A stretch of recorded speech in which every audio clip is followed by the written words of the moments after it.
Hello student. चलिए आज हम पढ़ते हैं चैप्टर 6 प्रतिस्पर्धा रहित बाजार। बहुत दिनों बाद वीडियो लेके आया हूँ। घर बन रहा था, टाइम नहीं दे पा रहा था, तो अब से कंटिन्यू आपके लिए वीडियो आता रहेगा। चैप्टर नंबर 5 तक मैं ऑलरेडी आपको पढ़ा चुका था। हम पढ़ेंगे चैप्टर नंबर 6 प्रतिस्पर्धा रहित बाजार। एक कन्फ्यूजन है बच्चों में कि सर यूपी बोर्ड में, बिहार बोर्ड में, एमपी बोर्ड में, उत्तराखंड बोर्ड में क्या सेम सिलेबस लगभग सबका सेम होता है, चैप्टर आगे पीछे होता है। अगर आप इस वीडियो को देखे तैयार पढ़ रहे हैं, तैयारी कर रहे हैं, तो यकीन मानिए कोई सी बोर्ड के हो आप, आपके लिए फायदेमंद रहेगा। तो प्रतिस्पर्धा रहित बाजार की अगर बात करते हैं तो ये 3 प्रकार की बाजार इसके अंदर आता है। एकाधिकारी बाजार, अपूर्ण प्रतियोगिता बाजार और अल्पाधिकार बाजार। ठीक है ना। चैनल को सब्सक्राइब नहीं किया है आपने, सब्सक्राइब जरूर कर लीजिएगा। आपको लगातार आपके एग्जाम से रिलेटेड इकोनॉमिक्स का हर एक इंपॉर्टेंट पॉइंट मिलता रहेगा। तो इसमें सबसे पहले हम पढ़ेंगे एकाधिकार, जिसको इंग्लिश में बोलते हैं monopoly. Monopoly means, monopoly 2 word से मिलकर बना हुआ है। एक है आपका मोनो, नेक्स्ट है पॉली मीन्स मोनोपोली। मोनो का मतलब होता है एक, ओनली वन, और पॉली का मतलब क्या होता है, विक्रेता या उत्पादक। मतलब एक ऐसा बाजार या बाजार का एक ऐसा रूप जहां पर एक ही विक्रेता या एक ही उत्पादक उपस्थित होता है। थोड़ा सा डिटेल से जानते हैं तो इसको हम किस तरह से पढ़ सकते हैं कि बाजार की वह स्थिति जिसमें किसी वस्तु का केवल एक विक्रेता या एक उत्पादक उपस्थित होता है और संपूर्ण बाजार में उसका नियंत्रण रहता है, उसे हम एकाधिकार बाजार या एकाधिकारी कहते हैं। मतलब समझिएगा, बाजार, पूरे बाजार में केवल एक ही उत्पादक होता है, क्योंकि उत्पादक एक है तो समान वस्तु का, एक वस्तु का एक ही उत्पाद, उसके अलावा उस पूरे बाजार में उसके जैसा मिलता जुलता वस्तु बेचने वाला कोई और नहीं होता है। बाजार का मतलब ही उत्पादक होता है। फॉर एग्जाम्पल रेलवे, भारत में रेलवे में के सरकार की संपत्ति है, सरकार के द्वारा संचालित किया जाता है। सरकार वाला कोई यहाँ पर ऑपरेटर है नहीं, तो रेलवे एक एकाधिकार बाजार के अंतर्गत आता है।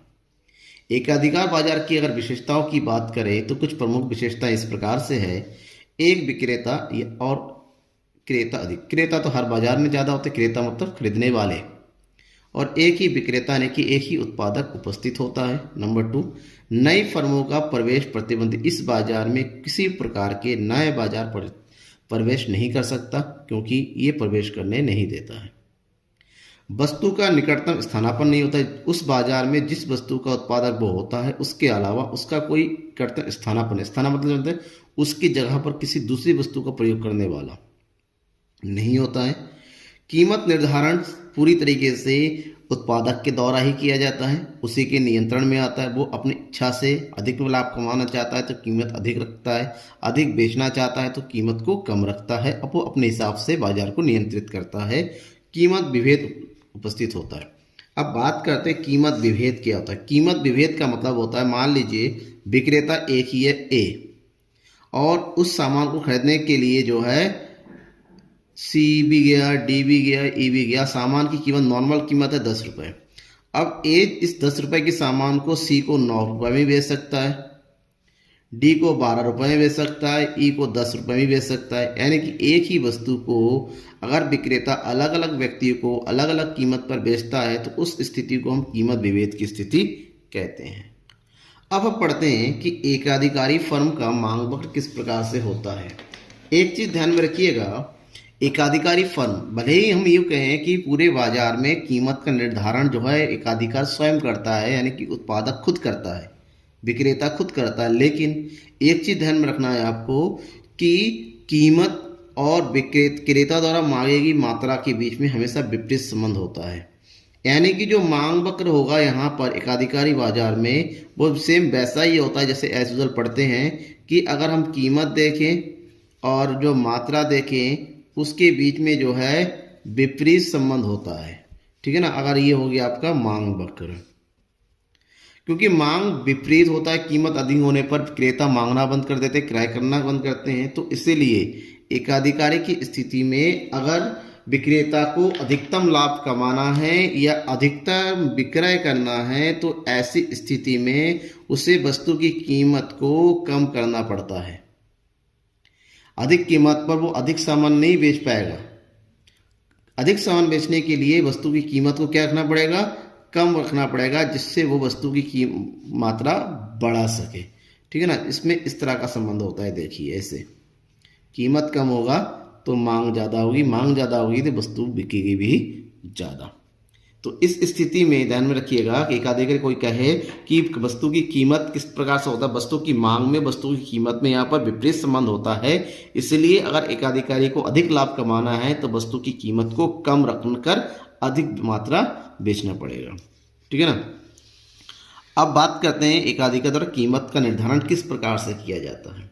एकाधिकारी द्वारा जिस बिंदु पर वस्तु की सीमांत आय, इसको एमआर बोलते हैं, और उसकी सीमांत लागत आपस में बराबर होती है, उस स्थिति पर वो कीमत का निर्धारण करती है, क्योंकि वही स्थिति उसकी अधिकतम लाभ की स्थिति होती है।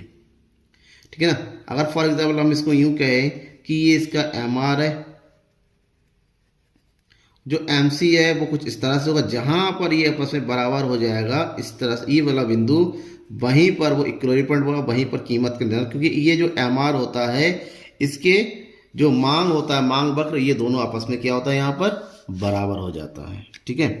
अब एकाधिकार की उत्पत्ति होती कैसे है, आता कि बाजार में एकाधिकार की स्थिति उत्पन्न कैसे हो जाती है। सबसे पहले सरकारी लाइसेंसिंग या सरकारी नियंत्रण, जैसे रेलवे में सरकार का है, सरकार के अलावा रेलवे को कोई और नहीं चला सकता, तो ये एकाधिकार की स्थिति उत्पन्न होती है। पेटेंट अधिकार, किसी ने अगर पेटेंट करा लिया, जैसे अभी कोरोना की दवाई भारत में जो है कोवैक्सीन है और कोविशील्ड है, ये दो लोग मिलकर कोरोना की दवाई बना रहे हैं, तो उसको कोई दूसरी कंपनी अपनी जब तक खोज ना कर ले, नहीं इनकी टेक्निक से कोवैक्सीन और कोविशील्ड की दवाई वो नहीं बना सकती, तो यहाँ पर भी ये एकाधिकारी की स्थिति उत्पन्न हो जाती है। मतलब कोई अपने नाम से पेटेंट करता है, उसके अलावा उस सामान को कोई दूसरा नहीं बना सकता, वहाँ पर भी एकाधिकार की स्थिति आ जाती है।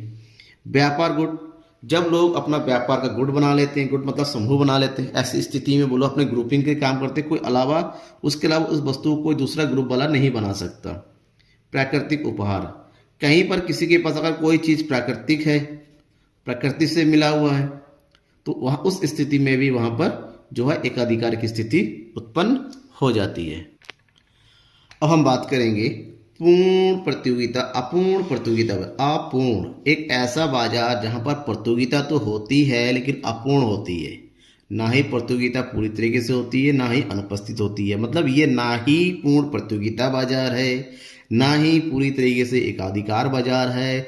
ऐसे में ये पूर्ण प्रतियोगिता और पूर्ण एकाधिकार के बीच की स्थिति होती है कि दोनों का मिश्रित रूप होता है। और एक रियलिटी की बात बताऊं मैं आपको, रियली में हमारे समाज में, हमारी अर्थव्यवस्था में, किसी भी देश में, किसी भी बाजार में यही बाजार उपस्थित होती है। ये वास्तविक जगत की बाजार है।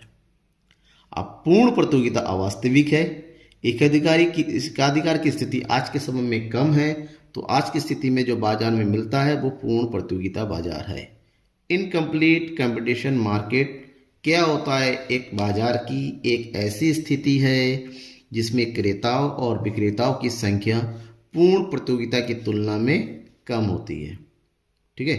अब यहाँ पर विक्रेता जो होता है पूर्ण प्रतियोगिता की तुलना में कम होता है, लेकिन जितने विक्रेता होते हैं वो आपस में एक सामूहिक क्रिया के रूप में कार्य करते हैं। ठीक है ना।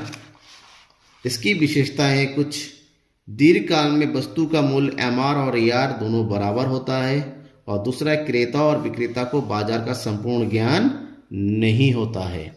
ठीक है ना, क्योंकि कीमत विभेद होता है, वस्तु विभेद होता है, एक ही वस्तु के कई विक्रेता मौजूद होते हैं और उनके पास उन वस्तु के बीच में विविधता पाई जाती है, अलग अलग ब्रांड होता है, पैकेजिंग अलग होती है, साइज अलग होता है, तो इस बाजार में सब मौजूद होता है। यह वास्तविक स्थिति की बाजार स्थिति होती है।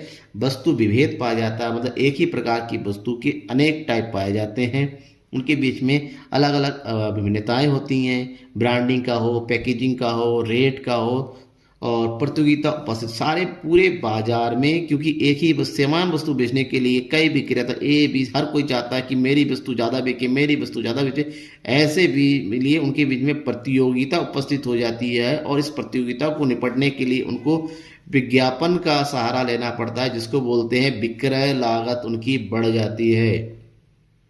बाजार में पहुंच बनाना है तो विज्ञापन लेके वो विक्रय लागत बढ़ाते हैं, जिससे बाजार में अपने सामान को अधिक से अधिक बेचना पड़े। तो ऐसे में अगर बात करें पूर्ण एकाधिकारी बाजार के अर्थ को, एक ऐसा बाजार जो कि एकाधिकार और प्रतियोगिता दोनों का मिक्स जो है मिक्स होता है, जहाँ पर एकाधिकार और प्रतियोगिता दोनों पाई जाती है, यानी कि दोनों का मिश्रित रूप होता है। और इस बाजार में दोनों के गुण विद्यमान होते हैं, दोनों बाजार का गुण यहाँ पर पाया जाता है। इसका मतलब क्या हुआ? मतलब ये हुआ बाजार का वह रूप जिसमें विक्रेताओं की संख्या अधिक होती है और वो विभेदीकृत वस्तुओं को बेचती है। विक्रेताओं में तीव्र प्रतियोगिता पाई जाती है, अपने सामान बेचने के लिए हद से ज़्यादा प्रतियोगिता उनमें होती है, मतलब गलाकाट जिसको प्रतियोगिता हम कह सकते हैं। इस बाजार की कुछ प्रमुख विशेषताएं हैं। कौन कौन सी? क्रेता और विक्रेताओं की संख्या अधिक होती है, वस्तु विभेद पाया जाता है। वस्तु विभेद का मतलब क्या होता है? विक्रेताओं के पास एक ही सामान की वस्तु होती है, लेकिन सबकी ब्रांडिंग वगैरह जैसे मैंने पहले बढ़ा था पूर्ण प्रतियोगिता में कि अलग अलग होती हैं। विक्रय लागत यानी कि यहाँ पर विज्ञापन का सहारा लिया जाता है अपनी चीज़ों को ज़्यादा से ज़्यादा बेचने के लिए। नई फर्मों का प्रवेश स्वतंत्र होता है, कोई भी चाहे इस बाजार में प्रवेश कर सकता है, लेकिन उसके बीच में कुछ सीमितता होती है, कुछ नियंत्रण बना रहता है जिसका पालन उन्हें करना पड़ता है। किसी को भी बाजार का पूर्ण ज्ञान नहीं होता है, ना ही विक्रेता का हो ना ही क्रेता का हो। ठीक है ना, हम अगर बाजार में जाते हैं इसका रेट कितना पता चला, मार्केट में जाते हैं तो उसका रेट थोड़ा कम या ज़्यादा हो जाता है। गैर कीमत प्रतियोगिता पर उपलब्ध होती है। ठीक है, ये हो गया आपके एकाधिकारी प्रतियोगिता बाजार। अब हम पढ़ेंगे बाजार का एक और रूप जिसको हम बोलते हैं अल्पाधिकार बाजार। अल्पाधिकार बाजार बाजार की एक ऐसी स्थिति होती है जहां पर वस्तु के कुछ ही विक्रेता, मतलब कम विक्रेता उपस्थित होते हैं और बाजार के थोड़े से यानी कि अल्प से हिस्से पर अधिकार रखते हैं। जिसका मैं सबसे बड़ा एग्जांपल दूं, जैसे मोबाइल कम्युनिकेशन इंडस्ट्री है हमारे, इसमें आज कौन कौन है? जियो है, एयरटेल है, ठीक है ना, और वीआई है। तीन ही सबसे बड़े जो है कम्युनिकेशन है, एक और है बीएसएनएल। तो इस सारे मार्केट में, पूरे मार्केट में ये तीन लोग काबिजा, और मार्केट के थोड़े थोड़े हिस्से पर जियो का है, थोड़े से हिस्से पर एयरटेल का है, थोड़े से हिस्से पर वोडाफोन आइडिया का है। तो इनका आपस में कमीशन करके चल रहा है, बाजार के हर हिस्से में थोड़ा थोड़ा कम है। इस स्थिति को हम अल्पाधिकार कहते हैं। ठीक है ना, बाजार के थोड़े हिस्से पर सबका अधिकार होता है। तो इसके अगर प्रत्येक विक्रेता की बाजार में हिस्सेदारी बढ़ाने की होड़ होती है। हर कोई चाहता है कि मैं अपना, जैसे जियो नए नए प्लान लेके आता था कि बाजार ग्राहक उसकी तरह पाए, एयरटेल उसकी तुलना में और अच्छी सर्विस देता है, वोडाफोन और अच्छी सर्विस देता है। हर कोई अपनी सर्विस देके किसी भी तरीके से जो अपने ग्राहक बढ़ाने की कोशिश करता है, इसके लिए वो ऐसे ऐसे हथकंडे अपनाता है, विज्ञापन लेता है, ताकि लोग जो है मैनिपुलेट होके, कस्टमर मैनिपुलेट होकर उनकी तरफ आ जाए। इसे बोलते हैं गलाघाट प्रतियोगिता। एक दूसरे को पीछे करने की, अपने आप को आगे बढ़ाने की होड़ मची रहती है। जैसे मोबाइल इंडस्ट्री है, ऑटोमोबाइल इंडस्ट्री है, दूरसंचार इंडस्ट्री है। मोबाइल इंडस्ट्री जैसे नोकिया हो गया, वीवो हो गया, एप्पल हो गया, हर कोई अपने मोबाइल को बेस्ट साबित करना चाहता है। ऑटोमोबाइल में जैसे भारत में हम बात करें, जैसे टाटा है, ठीक है ना, सुजुकी है, होंडा है, ये सब अपने अपने कारों को बेस्ट बता के बेचने की कोशिश करते हैं। दूरसंचार इंडस्ट्री है, तो ये सब के बीच में अल्पाधिकार की स्थिति पाई जाती है। अल्पाधिकार बाजार की अगर विशेषताओं की अगर बात करते हैं तो कुछ प्रमुख विशेषताएं, जैसे बाजार फर्मों की छोटी संख्या। यहाँ पर जो फर्म होती पूरे बाजार में कुछ ही फर्म होते हैं और उनका कुछ कुछ हिस्से पर अधिकार होता है। अंतरनिर्भरता की ऊंची मात्रा, इनके बीच में सारे एक दूसरे पर अंतर्निर्भर होते हैं, डिपेंडेंट होते हैं। जैसे मैं कहूँ, अगर जियो ने कोई प्लान अपना सस्ता कर दिया, आज मान लो 376 रुपये का प्लान उन्होंने 300 रुपये कर दिया, तो लोग एयरटेल और वोडाफोन सोचेंगे हमारे ग्राहक सभी उधार था, तो ये लोग भी अपने क्या करते हैं, रेट कम कर देते हैं। मतलब एक दूसरे के ऊपर ये डिपेंडेंट हो जाते हैं। व्यापार गुटों का निर्माण, व्यापार गुट बनने की संभावना इसमें बनी रहती है। लोग गुट बना के एकाधिकार की स्थिति उत्पन्न कर सकते हैं। नई फर्मों के प्रवेश, इस बाजार में अगर किसी नई फर्म को प्रवेश करना है तो उसके लिए बहुत ही ज़्यादा प्रॉब्लम क्रिएट होती है। उसको अपने आप को उन बाकी बाजारों से एडवांस, जैसे पहले आइडिया था, वोडाफोन था, बीएसएनएल था, ठीक है ना, कई सारी कंपनियां थी। तो जियो मार्केट में जब आई तो ऐसे मार्केट में आई, बाकी कंपनियों को उसने पीछे छोड़ दिया। तो एक दिन में नहीं, इन्होंने अपना लंबा जो है कोशिश किया और इनसे एडवांस तरीके से बाजार में प्रवेश किया, तब जाके वो बना पाई। अगर जियो का भी पॉलिसी इनकी तरह होता तो शायद ये भी जगह नहीं बना पाती। जैसे डोकोमो है, रिलायंस है, वो कई सारी कंपनियां जो है मार्केट में आज गायब है, इसकी स्थिति वही हो जाती। तो ये होती है बाजार की अलग अलग स्थितियाँ। इसके अलावा भी आपको कोई डाउट रह जाता है इस चैप्टर से रिलेटेड, मुझे कमेंट बॉक्स में कमेंट करके बता सकते हैं। Thank you.